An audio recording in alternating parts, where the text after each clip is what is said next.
آدمی کا معاملہ جب کسی سے پڑتا ہے تو اس کو وہ بس ایک انسان کا معاملہ سمجھتا ہے۔ یہی وجہ ہے کہ وہ فوراً سرکشی اور بے انصافی پر اتر آتا ہے۔ اگر وہ جانے کہ ہر معاملہ خدا کا معاملہ ہے تو وہ کبھی سرکش نہ بنے، وہ کبھی بے انصافی کا طریقہ اختیار نہ کرے۔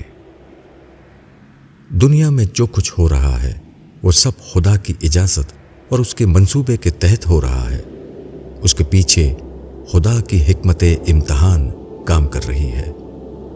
ہر واقعہ جو پیش آتا ہے وہ اس لیے پیش آتا ہے کہ اس کے ذریعے سے متعلق افراد کو آزمایا جائے، حالات میں ڈال کر ہر ایک کو دیکھا جائے کہ کون کیا تھا اور کون کیا نہیں تھا۔ کسی واقعے کے دوران یہ دیکھنا مقصود ہوتا ہے کہ آدمی اپنے پڑوسی اور اپنے صاحب معاملہ کو ستاتا ہے یا انصاف کے مطابق اس کا حق ادا کرتا ہے۔ کوئی واقعہ اس لیے پیش آتا ہے کہ یہ دیکھا جائے کہ لوگ اپنے آپ کو جس ترازو سے تولتے ہیں اسی سے دوسرے کو بھی تول رہے ہیں، یا اپنے اور دوسرے کے لیے انہوں نے الگ الگ باٹھ بنا رکھے ہیں۔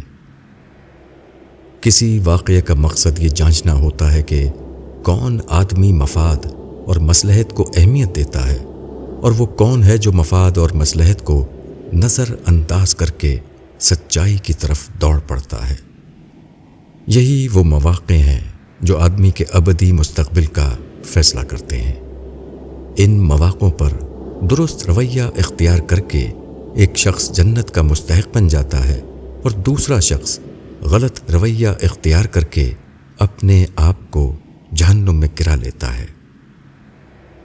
مولانا وحید الدین خان۔